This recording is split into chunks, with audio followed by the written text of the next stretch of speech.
ಕೊತ್ತಂಬರಿ ಕಾಳು,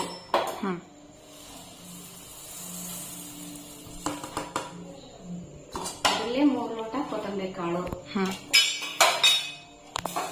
ಚೆನ್ನಾಗಿ ಹುರಿಬೇಕು. ಈ ಕೊತ್ತಂಬರಿ ಕಾಳು ಇದರಲ್ಲೇ 3 ಲೋಟ ಇವೆಲ್ಲ ಚೆನ್ನಾಗಿ ಸ್ವಲ್ಪ ಒಂದೇ ಸ್ಪೂನ್ ಎಣ್ಣೆ ಹಾಕ್ಬಿಟ್ಟು ಚೆನ್ನಾಗಿ ಘಮ ಘಮ ಅನ್ನೋವರೆಗೆ ಹುರಿಬೇಕು. ಭಾಳ ಹುರಿಬಾರ್ದು, ಹುರಿದ್ರೆ ಕಪ್ಪಾಗ್ತೈತಿ ಮಸಾಲೆ ಪುಡಿ. ಸ್ವಲ್ಪ ಬಿಸಿ ಹತ್ತಿದ್ರೆ ಸಾಕು.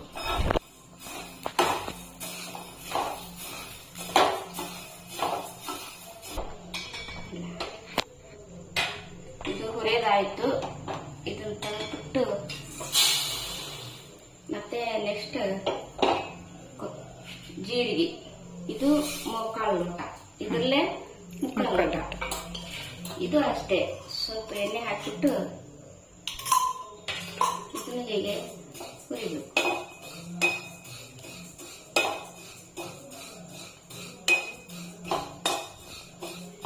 ಜೀರಿಗೆ ಹುರಿದಾಯ್ತು.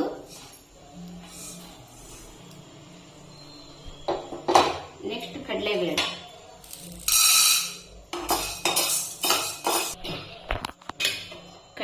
ಹುರಿದಾಯ್ತು. ಇದನ್ನ ಇದಕ್ಕೆ ಹಾಕೋಬೇಕು. ನೆಕ್ಸ್ಟ್ ಉದ್ದಿನಬೇಳೆ, ಇದನ್ನು ಸ್ವಲ್ಪ ಅಳತೆ ಸ್ವಲ್ಪ ಆಗೋ ತನಕ ಹುರಿಬಾರ್ದು. ಸ್ವಲ್ಪ ಹಂಗೆ ಇದಾದ ತಕ್ಷಣ ಕಲರ್ ಚೇಂಜ್ ಆದ ತಕ್ಷಣ ತೆಗಿಬೇಕು. ಉದ್ದಿನಬೇಳೆ ಎಷ್ಟು ತಗೊಂಡೆ? ಉದ್ದಿನಬೇಳೆ ಇವೆಲ್ಲ ಟೀ ಲೋಟ ಅಂದ್ರೆ ಅರ್ಧ ಲೋಟ. ಇದು ಉದ್ದಿನಬೇಳೆ ಆಯ್ತು. ನೆಕ್ಸ್ಟ್ ಏಲಕ್ಕಿ ಅರ್ಧ ಲೋಟ.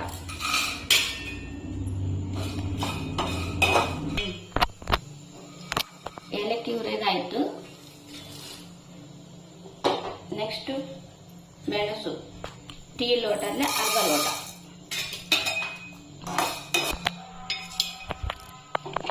ಮೆಣಸಿನಕಾಳು ಹುರಿದಾಯ್ತು. ನೆಕ್ಸ್ಟ್ ಮೆಂತ್ಯಕಾಳು, ಇದು ಟೀ ಲೋಟ ಅಂದ್ರೆ ಅರ್ಧ ಲೋಟ. ಮೆಂತ್ಯಕಾಳು ಹುರಿದಾಯ್ತು. ನೆಕ್ಸ್ಟ್ ಸಾಸಿವೆ ಕಾಳು, ಇದು ಟೀ ಲೋಟ ಅಂದ್ರೆ ಅರ್ಧ ಲೋಟ. ಸಾಸಿವೆ ಕಾಳು ಹುರಿದಾಯ್ತು. ನೆಕ್ಸ್ಟ್ ಲವಂಗ, ಇದು ಟೀ ಲೋಟ ಅಂದ್ರೆ ಅರ್ಧ ಲೋಟ. ಲವಂಗ ಹುರಿದಾಯ್ತು.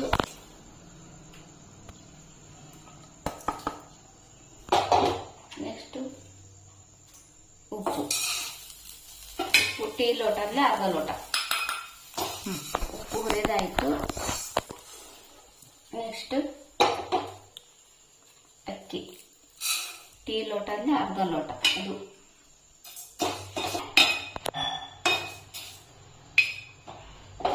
ಅಕ್ಕಿ ಹುರಿದಾಯ್ತು. ನೆಕ್ಸ್ಟ್ ಕಸಕಸಿ ಟೀ ಲೋಟ ಅಂದ್ರೆ ಅರ್ಧ ಲೋಟ. ಕಸಕಸಿ ಹುರಿದಾಯ್ತು. ನೆಕ್ಸ್ಟ್ ಅಜ್ವಾನ 2 ಸ್ಪೂನ್.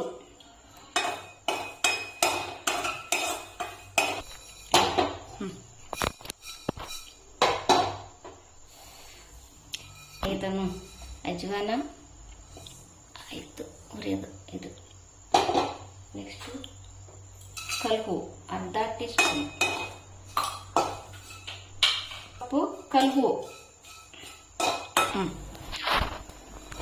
ಕಲ್ಬು ಹುರಿದಾಯ್ತು. ನೆಕ್ಸ್ಟ್ ಚಕ್ಕಿ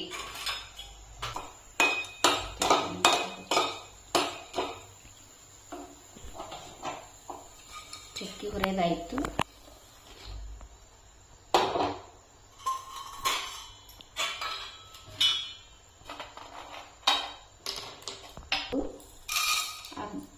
ಮೂರು ಚಕ್ಕೆ ಮೊಗ್ಗು ಸ್ವಲ್ಪ ಎಣ್ಣೆ ಹಾಕಿಬಿಟ್ಟು ಹುರಿಬೇಕು. ಇದನ್ನು ಎಲ್ಲವೂ ಸ್ವಲ್ಪ ಎಣ್ಣೆ ಹಾಕಿ ಹುರಿಬೇಕು. ತೆಗೆದೆ ಸ್ವಲ್ಪ ಎಣ್ಣೆ ಹಾಕಿ ಟೀ ಸ್ಪೂನು ಮರಾಠಿ ಮೊಗ್ಗು ಒಂದು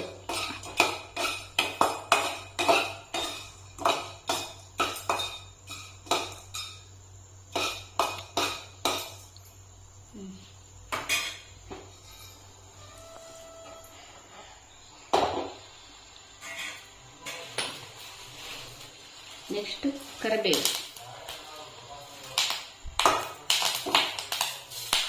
ಕರಿಬೇವು ಒಂದು 10-15 ಕಡ್ಡಿ ಹಾಕಬೇಕು.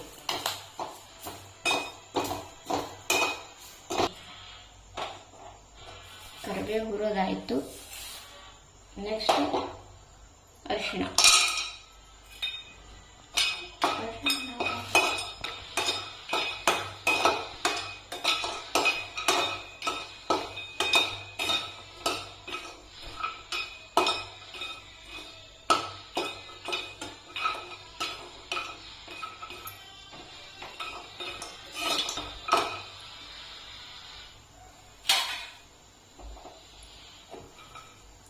ಒಲೆ ಆಫ್ ಮಾಡಿಬಿಟ್ಟು ಎಲ್ಲ ಹುರಿದಾಯಿತು. ನೆಕ್ಸ್ಟ್ ಇದೆಲ್ಲ ಹುರಿದಾಯಿತು. ಇವನ್ನೆಲ್ಲ ಹುರಿದಾಯ್ತು. ನೆಕ್ಸ್ಟ್ ಮಿಕ್ಸರ್ ಮಾಡಬೇಕು. ಮಿಕ್ಸರ್ ಮಾಡಿ ಪುಡಿ ಮಾಡಿ ಸ್ವಲ್ಪ ಗಾಳಿಗೆ ಆರಕ್ಕೆ ಬಿಟ್ಟು ಆಮೇಲೆ ಬಾಕ್ಸಿಗೆ ಹಾಕಿಡ್ಬೇಕು.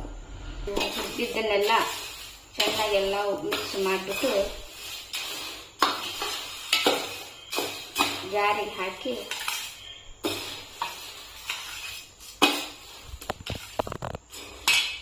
ಮಿಕ್ಸರ್ ಮಾಡಬೇಕು. ಇದು ಮಿಕ್ಸರ್ ಮಾಡೋದಾಯಿತು.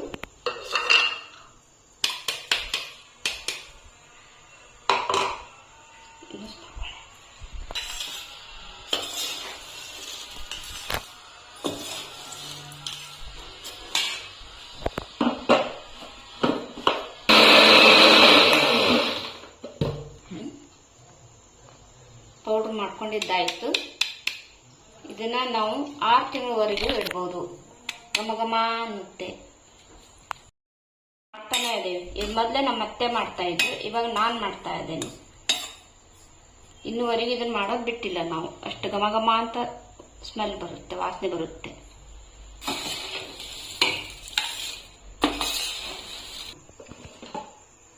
ಎಷ್ಟು ದಿನದವರೆಗೂ ಸ್ಟೋರ್ ಮಾಡ್ಬೋದಮ್ಮ ಇದನ್ನ? ಇದು 6 ತಿಂಗಳವರೆಗೂ ಬರುತ್ತೆ. ಹುಳ ಆಗಲ್ಲ, ಏನೂ ಆಗಲ್ಲ.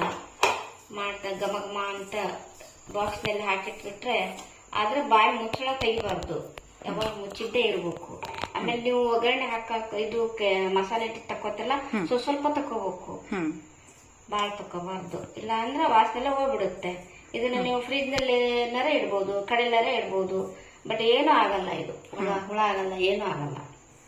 ಚೆನ್ನಾಗಿರುತ್ತೆ. 6 ತಿಂಗಳವರೆಗೂ ಇರುತ್ತೆ. ಹೆಂಗ್ ಕಲ್ತಿ ಅಮ್ಮ ಇದನ್ನ ಪೌಡರ್ ಮಾಡೋದು? ಇದು ನಮ್ಮ ಅತ್ತೆ ಮಾಡ್ತಾ ಇದ್ರು, ಅವರಿಂದ ನಾನು ಕಲಿತೆ. ಅವರು ಮಾಡ್ತಾ ಇದ್ರೆ ನಾನು ಮಾಡ್ತಾ ಇದ್ದೆ. ನಾನು ಅದನ್ನ ಕಂಟಿನ್ಯೂ ಮಾಡ್ತಾ ಇದ್ದೆ, ಬಿಟ್ಟೇ ಇಲ್ಲ ನಾನು ಇದನ್ನ ಮಾಡೋದು. ಇದು ಮಾತ್ರ ನನಗೆ ಭಾಳ ಹಿಡಿಸೈತಿ. ಇದು ಮಾಡುತ್ತೆ, ಕಂಟಿನ್ಯೂ ಮಾಡ್ತಾನೆ ಇದ್ದೀನಿ. ಇದನ್ನ ಒಗ್ಗರಣೆ ಮಾಡ್ತಾರೆ ಎಲ್ಲದಕ್ಕೂ ಬರುತ್ತೆ. ಇದು ಸಾರಿಗೆ, ಸಾಂಬಾರ್ ಹಾಕ್ಬೋದು, ಪಲ್ಯಕ್ಕೆ ಹಾಕ್ಬೋದು, ಒಗ್ಗರಣೆ ಉಪ್ಪಿಟ್ಟು ಒಗ್ಗರಣೆ ಹಾಕ್ತಿರಲ್ಲ ಅದಕ್ಕೆ ಹಾಕ್ಬೋದು, ಮಂಡಕ್ಕಿ ಅವಲಕ್ಕಿ ಮಾಡ್ತಿರಲ್ಲ ಒಗ್ಗರಣೆ ಅದಕ್ಕೆ ಹಾಕ್ಬೋದು, ರೈಸ್, ಸಾಂಬಾರು, ಪಲ್ಯ ಎಲ್ಲಕ್ಕೂ ಯೂಸ್ ಆಗುತ್ತೆ. ಇದಕ್ಕೆ ಹಾಕಕ್ಕೂ ಅಂತ ಏನಿಲ್ಲ, ಎಲ್ಲಕ್ಕೂ ಹಾಕ್ಬೋದು. ಇದನ್ನ